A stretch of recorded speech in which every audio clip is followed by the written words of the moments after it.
Hello friends, मैं कृष्णा स्वागत करता हूं आपका इस यूट्यूब चैनल पर। और फिर से मैं आपके सामने एक नई वीडियो के साथ में। और आज जो हमारा नया टॉपिक रहेगा वो स्थिति की बात करेंगे हम। अक्षांश व देशांतर भारत किन अक्षांश व देशांतरों के बीच स्थित है, अक्षांश व देशांतर होते क्या हैं, बिल्कुल सरल भाषा में आराम से पढ़ेंगे। सो प्लीज़ वीडियो को स्किप ना करें और लास्ट तक देखें। तो स्टार्ट करते हैं हम। अक्षांश व देशांतर क्या होते हैं, इनके बारे में पूरा टॉपिक रहेगा हमारा। और इनको पढ़ने के लिए हम पहले ग्लोब की बात कर लेते हैं। ग्लोब क्या होता है? ग्लोब पृथ्वी का प्रारूप होता है। क्या होता है? ग्लोब पृथ्वी का प्रारूप होता है। इसका आविष्कार कब हुआ? 1492 में इसका आविष्कार हुआ। किसने किया? मार्टिन बेम नामक वैज्ञानिक ने, जो कहाँ का था? जर्मनी का था। कहाँ का था?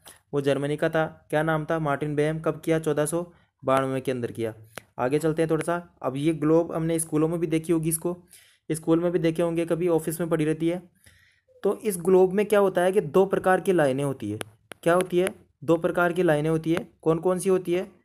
दो प्रकार की लाइनें कौन कौन सी हो गई? अब ये देखो, दो प्रकार की लाइनें कौन कौन सी हो गई। एक तो हो गई क्षैतिज, एक होगी ऊर्ध्वाधर। जो क्षैतिज रेखा होती है, जो आडी लाइनें होती है, उनको हम क्षैतिज बोलते हैं। और जो खड़ी हुई लाइन होती है उनको हम हमारी भाषा में ऊर्ध्वाधर बोलते हैं। लेकिन इनको ज्योग्राफी की भाषा में क्या बोलते हैं? इनको ज्योग्राफी की भाषा में क्या बोलते हैं? इनको ज्योग्राफी की भाषा में बोलेंगे, जो क्षैतिज रेखाएं हैं उनको अक्षांशीय रेखाएं बोलते हैं, और जो ऊर्ध्वाधर रेखाएं हैं उन्हें देशांतरीय रेखा बोलते हैं। तो हम बात करेंगे कि क्या अक्षांश रेखाएं, क्या देशांतर रेखाएं, कितनी है ये ग्लोब के अंदर और किन प्रकार से। देखो, इन रेखाओं को कोई खींचने नहीं गया पूरे वर्ल्ड में, पृथ्वी पे खींचा नहीं गया, बस ये मानी गई है वैज्ञानिकों के द्वारा सर्वे करके मानी गई है कि ये अक्षांश रेखाएं ऐसी होती है, देशांतर ऐसे। तो अक्षांश रेखाओं के बारे में हम पहले बात कर लेते हैं कि अक्षांश रेखाओं से क्या क्या क्वेश्चन हमारे बन सकते हैं। तो अक्षांश रेखाओं के अंदर कुल अक्षांश रेखाएं कितनी है? आपसे कोई पूछे कि कुल अक्षांश रेखा कितनी है, तो 189 अक्षांश रेखाएं हैं। और ऐसे पूछे कुल अक्षांश कितने हैं, ओनली अक्षांश, नोट रेखाएं, रेखाओं का नाम न लेके, और कुल अक्षांश पूछे आपसे तो 181 कुल अक्षांश है। अब ये दो का डिफरेंस क्यों है? ये दो का डिफरेंस क्यों है? दो का डिफरेंस इसलिए है क्योंकि जब हम, ये दो ध्रुव है, उत्तरी ध्रुव, दक्षिणी ध्रुव, तो या इस पॉइंट से हम गिनेंगे एक दो, तो इस पॉइंट को गिनेंगे ना हम, तो स्टार्ट होगी ये 181। तो यहाँ तक आते आते 181 हो गई है। ऊपर तक आते आते कितनी हो गई? 181। तो ये जो पॉइंट है ये थोड़ी ये ना रेखा है, ये तो पॉइंट ही है जिनसे हम इनकी काउंटिंग कर रहे हैं। तो ये दोनों पॉइंट, ये वाला पॉइंट और ये वाला पॉइंट, ये दोनों माइनस हो जाएंगे। माइनस 181 माइनस 2 बराबर 189। आपको समझ में आ गया होगा कि किस प्रकार से ये दो का डिफरेंस है। सो आगे चलते हैं, इनके बारे में और बात करते हैं।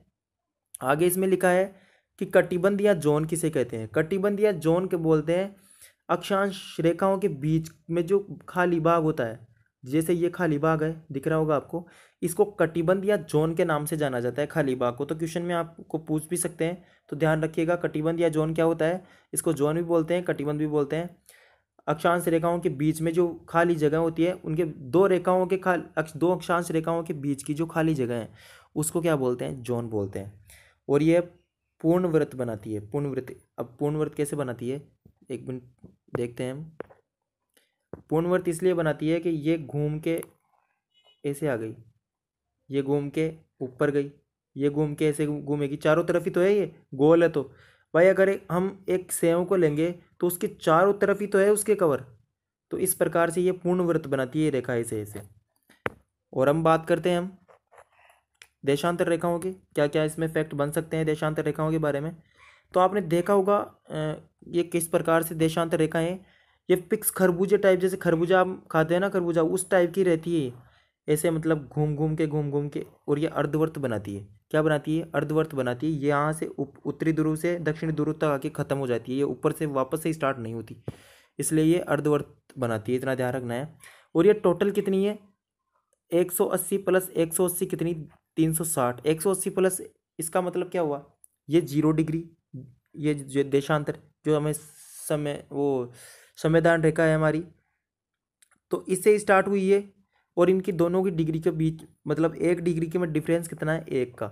1 डिग्री मतलब एक रेखा, 1 डिग्री का डिफरेंस होता है एक देशांतर रेखा में। तो कंप्लीटली अगर ऐसे कंप्लीट कितनी हो गई इस पे ग्लोब पे? 360 हो गई।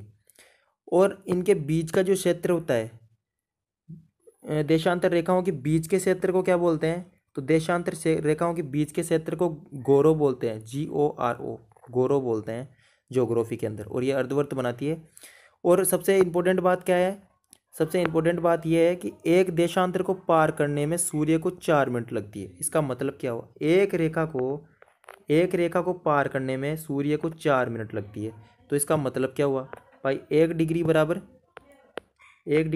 4 मिनट। 1 डिग्री किसके बराबर है, 4 मिनट के। और वो कैसे है, देखो नीचे देखते हैं हम, ये देखो यहाँ से समझ में आएगा थोड़ा, कि 4 मिनट अगर लगती है तो 360 लाइनें हैं टोटल। तो 360 लाइनें, तो 360 इंटू 4 मिनट बराबर 1440 मिनट हो गई है।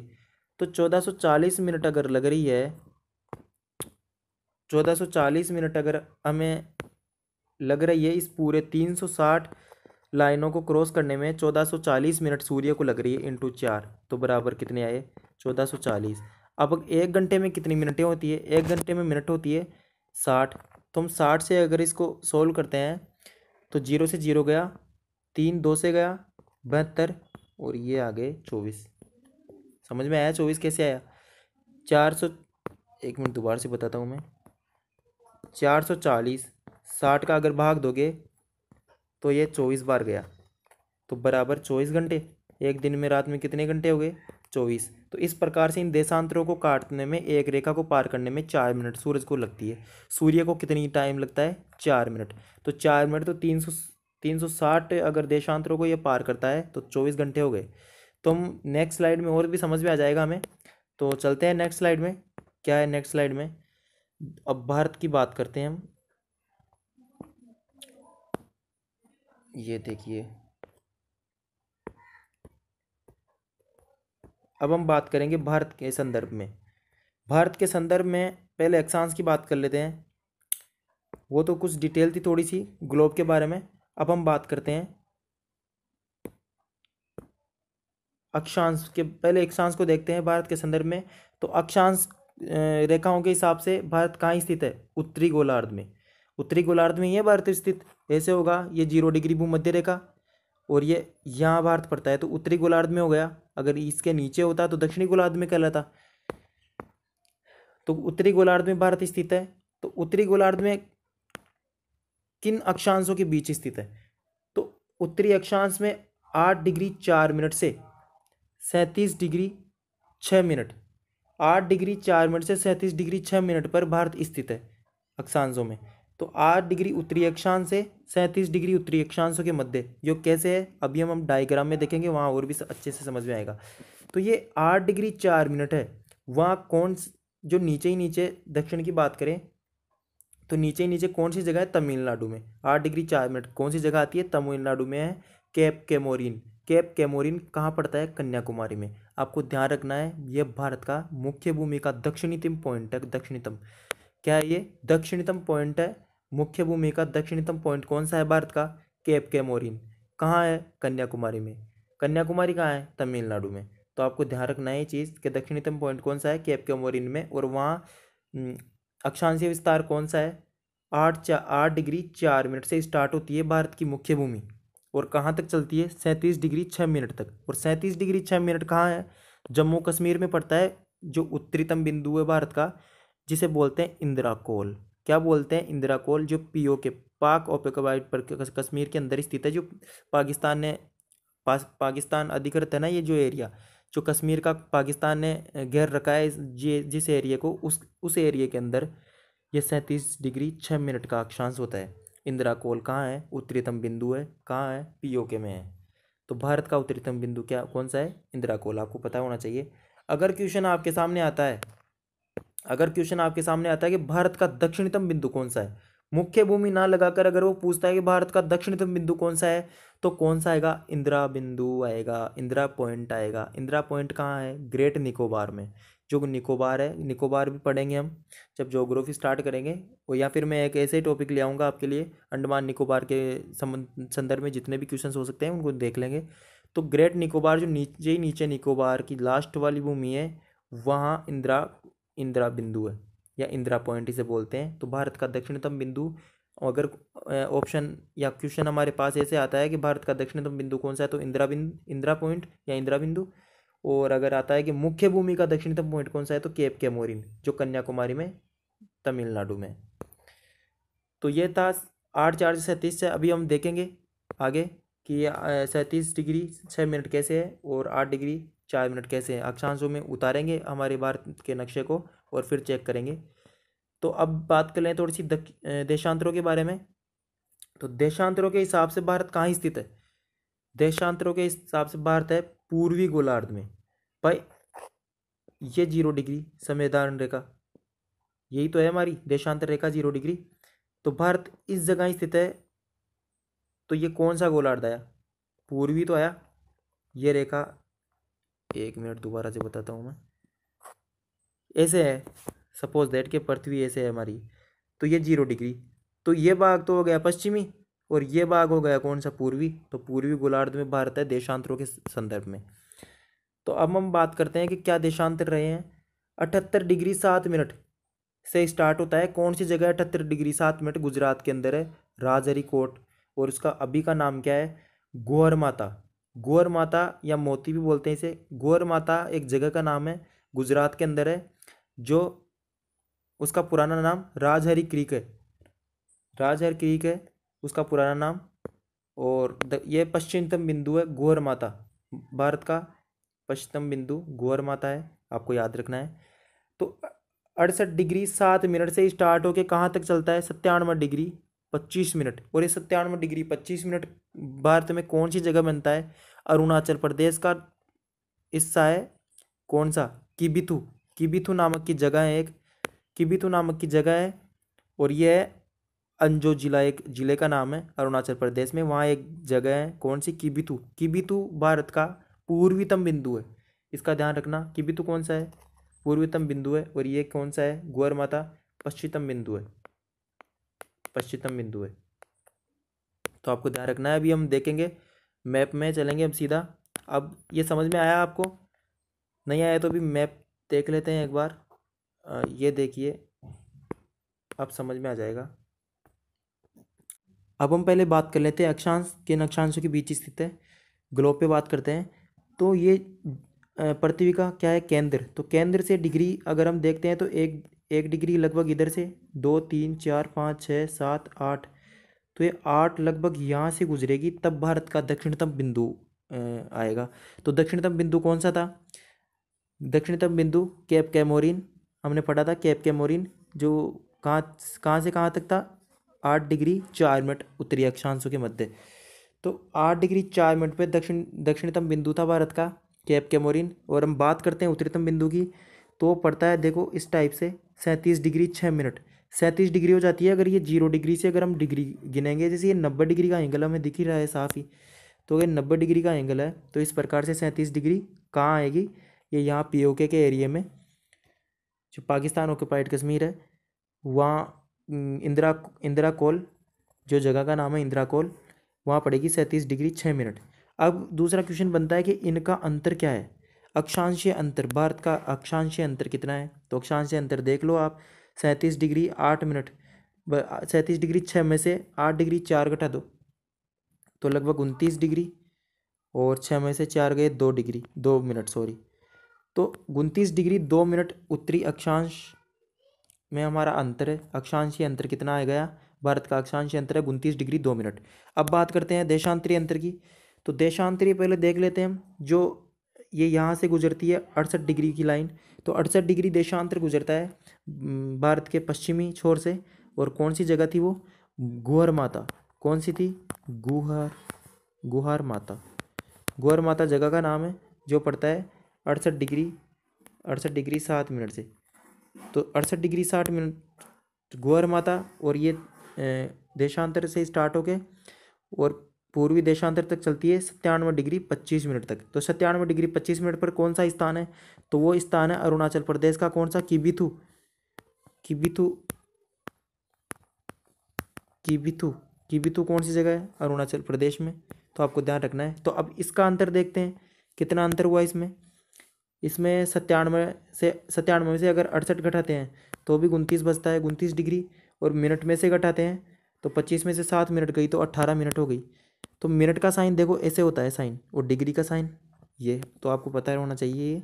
तो 29 डिग्री 18 मिनट देशांतरीय देशांतरीय विस्तार में अंतर, और उत्तरी अक्षांशों में अगर विस्तार देखें तो 29 डिग्री 2 मिनट।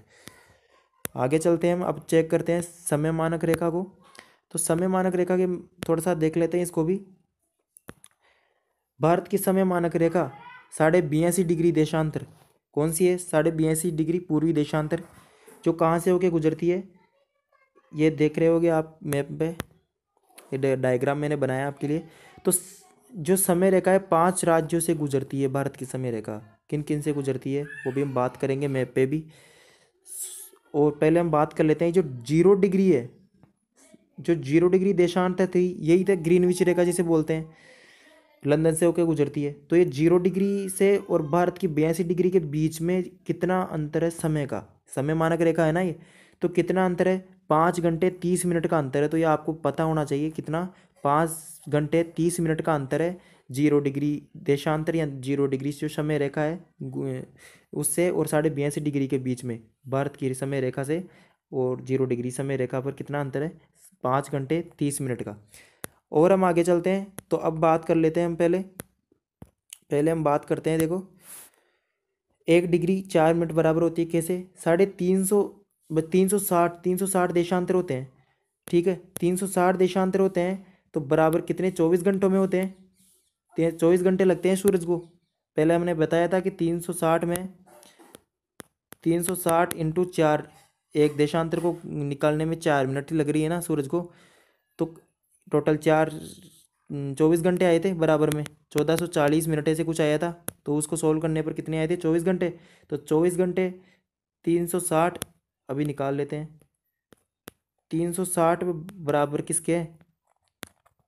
24 घंटे इंटू 24, 1 घंटे में कितनी मिनट होती है? 60। तो देख लो 0 से 0 गया, और छंग छंग 36, 6 बार ये गया, और 6 एकम 6, 6 चौका 24, तो कितना आ गया? 1 डिग्री बराबर 4 मिनट। तो ये आपको याद रखना है किस तरीके से आया, मैंने बता दिया आपको। 1 डिग्री किसके बराबर है? 4 मिनट का। 1 डिग्री पास होती है तब अगर सूरज को 1 डिग्री क्रॉस करने में कितना टाइम लगता है? 4 मिनट का टाइम लगता है। तो अब बात कर लेते हैं कि समय रेखा 5 राज्यों से गुजरती है, कौन कौन से? UP, MP, Chhattisgarh, Orissa, Andhra Pradesh. तो अब हम थोड़ा सा मैप पे भी देख लेते हैं इसको। अगर हमारा भारत, देखो अगर हमारा भारत इस साइड को ना होकर इस साइड होता तो कौन सा? पश्चिमी लगता। तो पश्चिमी में तो माइनस में चलती है, माइनस में चलती, ये तो प्लस में चल रही है ना अभी। टाइम 5 घंटे हो गए और प्लस में चल रहा है 82.5। तो अगर इधर ही इसी कोण पे होता तो -82.5 डिग्री होता। तो पश्चिम की ओर तो चलता है ये माइनस में, और पूर्व की ओर चलता है प्लस में। तो ये आपको ध्यान रखना है। और अब आप बात कर लेते हैं थोड़ा सा मैप पे। ये देखो कौन कौन से ज़िले हैं, मैप पे देखने की कोशिश कर लेते हैं हम इनसे एक बार। ये देखो ये 82.5 डिग्री समय मानक रेखा यहाँ से गुजर रही है। तो पहला तो आ गया यूपी, कौन सा आ गया? यूपी। और यूपी के बाद में कौन सा आ गया? एमपी। एमपी के बाद में छत्तीसगढ़ आ गया यहाँ। छत्तीसगढ़ के बाद में उड़ीसा आ गया, ये यहाँ से ये उड़ीसा है। और ये यहाँ से ऐसे लगभग ऐसे ज़्यादा हो गया, सॉरी, ये लगभग इतना आंध्र प्रदेश आ गया। कौन सा आ गया? आंध्र प्रदेश। तो कितने हो गए टोटल? टोटल 5 हो गए। यूपी हो गया, एमपी हो गया, छत्तीसगढ़ हो गया, उसके बाद में उड़ीसा हो गया ये बीच में। तो टोटल कितने हो गए? 5। और ऐसे गुजर रही है ये 82.5 डिग्री। और हम थोड़ी सी एक जानकारी और इसके अंदर, तो भारत की उत्तर से पश्चिमी की टोटल लंबाई कितनी है? तो उत्तर से पश्चिम की लंबाई कितनी है इसमें लिखा है, देख सकते हो आप, 3214 किलोमीटर। और पूर्व से पश्चिम की लंबाई 2933 किलोमीटर। तो ये भी आपको ध्यान रखना है। सो कैसा लगा आज का वीडियो? थोड़ी सी हमने जानकारी इकट्ठी करने की कोशिश की, और जल्दी स्टूडियो का चल रहा है थोड़ा सा काम, और करंट अफेयर्स भी हम लेके आएंगे, जो मैगजीन मंथली एक वीडियो बनाएंगे मंथ में, जो आपका टोटली, जैसे आप पटवारी का एग्ज़ाम दे रहे हो पुलिस का, और रेलवे वगैरह एनटीपीसी, तो इनमें जितने भी करंट अफेयर्स आएंगे वो हम अंतर्राष्ट्रीय क्रोनोलॉजी से कंप्लीट कर लेंगे, तो आपको दिक्कत नहीं रहेगी और रोजाना करंट अफेयर्स पढ़ने की कोई ज़्यादा दिक्कत नहीं होगी। तो मंथली करंट अफेयर्स का हम एनालिसिस करेंगे बाद में। So thank you and thank you all. Thank you. कैसा लगे वीडियो कमेंट बॉक्स में ज़रूर बताना। ठीक है।